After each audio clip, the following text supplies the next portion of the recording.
A try to put Scotland ahead. Murrayfield is on its feet, waiting and watching and wondering. Hamilton. There are some people around us who can't watch. Blair to Godman. South Africa's defence is now sorted out. Southwell tries to unsort it. Dickinson held by Steyn. Southwell.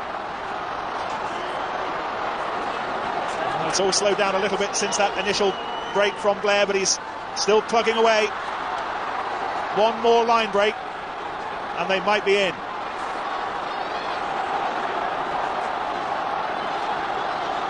Blair.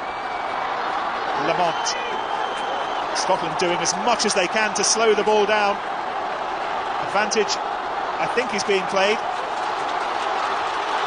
Still there. Penalties coming Scotland's way. They want so much more.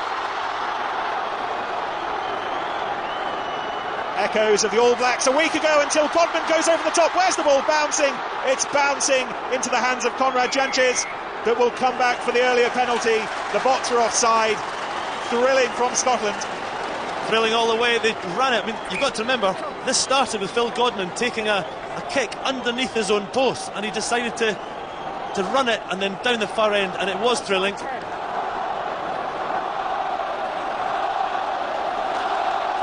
Phil Godman is pulling the strings. Tom Evans is off the park.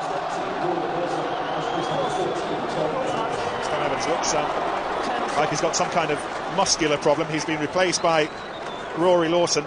I tell you, Mike Blair's still on the pitch, so they've got two scrum halves on, so they've not brought Dan Parks on. They put Rory Lawson on the wing.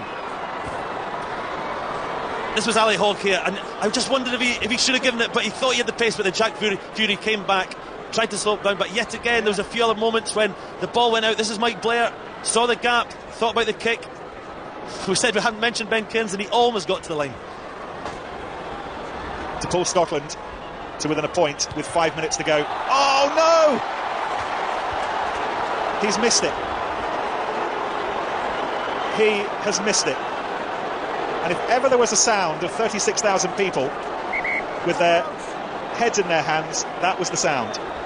I'd even started writing the score down on my sheet of paper in front of me here, but Scotland now have missed 12 points. They've missed 4 kicks at goal, and this is the last one. This is just inexcusable. You cannot do that at this level in a tight game against the world champions and expect to win. Scotland have now given away 12 points and a drop goal, and when you're in a tight game, Nick, you have to take your chances. 6 Oh, he could have thrown it over, couldn't he? 1, 6 and 8. Got to put it behind him. Best part of 6 minutes to go, and Scotland are still knocking at the door of the world champions. And who would have thought that at the start of the match? And well, thinking long term as well, Andy, and we have to think of the Six Nations. We've been talking about the potential of this Scottish team. We've seen it today. Whatever happens, whatever the scoreline tells us at the end of this match, I think we've all seen a little glimpse of what Scotland are capable of. Confirmation of a whole host of replacements that have been made in these dying moments. Now, was that Scotland's opportunity? Do they have the character and the wherewithal to muster one last one? Perhaps they do, you know. This is Ben Cairns cutting his way through. The initial break was from Ewan Murray. Blair quickly releases Godman. It's Scotland doing all the running. This is Dickinson. They're off their feet again. Dickinson still going. It's extraordinary stuff at Murrayfield. The ball was locked forward, and I can't remember the last time I saw Scotland playing rugby like this. No, it's great to see it, and the crowd are responding. And Frank Hadden there getting instructions from Mike Brewer, but Ali Dickinson, he's a very mobile prop here. You can see he's on the shoulder of Phil Godman. Good handoff there of Matfield, but then here he tries to offload. You can see what he was trying to do, but that was another decision that if he'd just taken it to ground, Scotland could have recycled that, and they were right in behind there. Again, he's trying to offload when he never really had control, but then South Africa actually knocked the ball on, and Scotland now have, I think they've got the put into this scrum 10-15 yards out from the try line. I didn't expect to have to say this when we came to the ground this afternoon, Andy, but with 5 minutes to go, the world champions are hanging on here. Well, and they did this last week against Wales. They backed the defence. They're very strong in the defence, and they know they've got the ability to see out games. That's why they're world champions. But I'll go back to those 12 points that Scotland have botched. If they've got 2 of them, they're in the lead, and this is a very different game if you're winning going into the last 5 minutes than if you're losing. A Springbok supporter who stood up, looking a little bit more confident than the 3 coaches behind him. Ali Hogg has a little bit of a last. The clock stopped with 4 minutes and 14 seconds to go. A penalty isn't enough, of course, for Scotland. They need the try. But there are suggestions, that they've got it within them. They've got the scrum, and it's in a very handy position as well.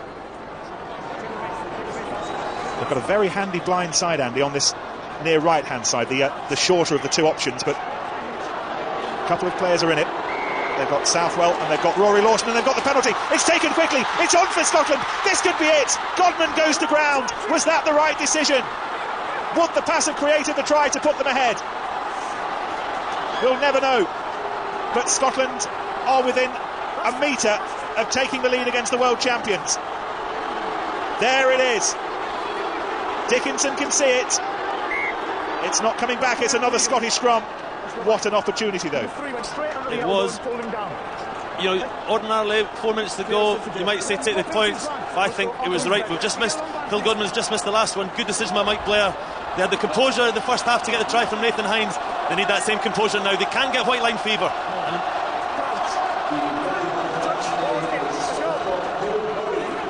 3 minutes to go. Scottish scrum in charge. Blair to Godman. Taken in by Cairns, tackled by Jacobs. South Africa quickly running over the ball, and they've won the penalty. The defence was such that Scotland were scrambling to get that ball back. Held on. And that's the moment gone. Well, what we'll see when we see the VT again, when your pass is not quite right, as it wasn't for Ben Cairns taking the ball off there for Phil Godman, it meant that he went into contact in a bad position, which forced the turnover. Watch this, it's just behind him, and that means Jacobs is in control of that defence. And look where he gets now. Ben Cairns can't get the ball back, and that was a direct result of the pass just being slightly behind him. The life and the times and the frustrations of being an international rugby coach. They were a metre away from taking the lead, and now South Africa are 90 seconds away from hanging on. But is there one last thrust from Scotland? Here goes Rory Lawson to Southwell to Cairns. This is Lamont. They're having to play from their own half, though. Stay. Godman. Now then, Ali Hogg. Dickinson. Not for the first time in the last 10 minutes. Murrayfield is again on its feet. What an extraordinary finish to this match. No one gives Scotland a prayer, and here they are with 60 seconds to go, still giving it a bash. Mike Blair. Blair again. Can he conjure something special? Southwell to Godman. He had to kick, really. There wasn't much else on, and it was taken by Janchez, and you can see with the little celebratory fist that he thinks that might be enough now for the world champion South Africa. It's a tough call to kick, but what you do, if you kick in that situation, you can't allow a Springbok to get under it so you can mark it. That had to be along the ground, and then it'd be a competition, and you never know what could happen. It's been a great performance for a lot of players out there. It looks like South Africa are going to win this game with only 20 seconds to go. So my man of the match here this afternoon is the number 7 for Springboks, Ruan Smith. He's been everywhere, but I tell you what, Nick, there's been some very, very proud performances in a blue shirt. Well, South Africa kicked the ball into touch, but there are still seconds left, as we can see. So Scotland will have one last opportunity to launch something that they would be talking about in these parts for the next 100 years. The significance of this is huge in relation to world rankings and the seedings for the next World Cup. This is a massive, massive last 20 seconds. Oh, the ball's loose. Scotland somehow have to get their hands on it. It's been knocked forward off a Scottish hand. And that was the sound of the doors shutting at the Last Chance Saloon, I'm afraid. Into touch from January. And the despair on the Scottish faces and the relief on the faces of the South Africans tells its own story. Scotland, not given a prayer coming into the game, were within a whisker of tipping up the South Africans. In the end, though, the Boks have won it 14-10. They have, and that's why they're world champions, because they were able to close out a game they probably shouldn't have won. Scotland missed 12 points with kicks at goal.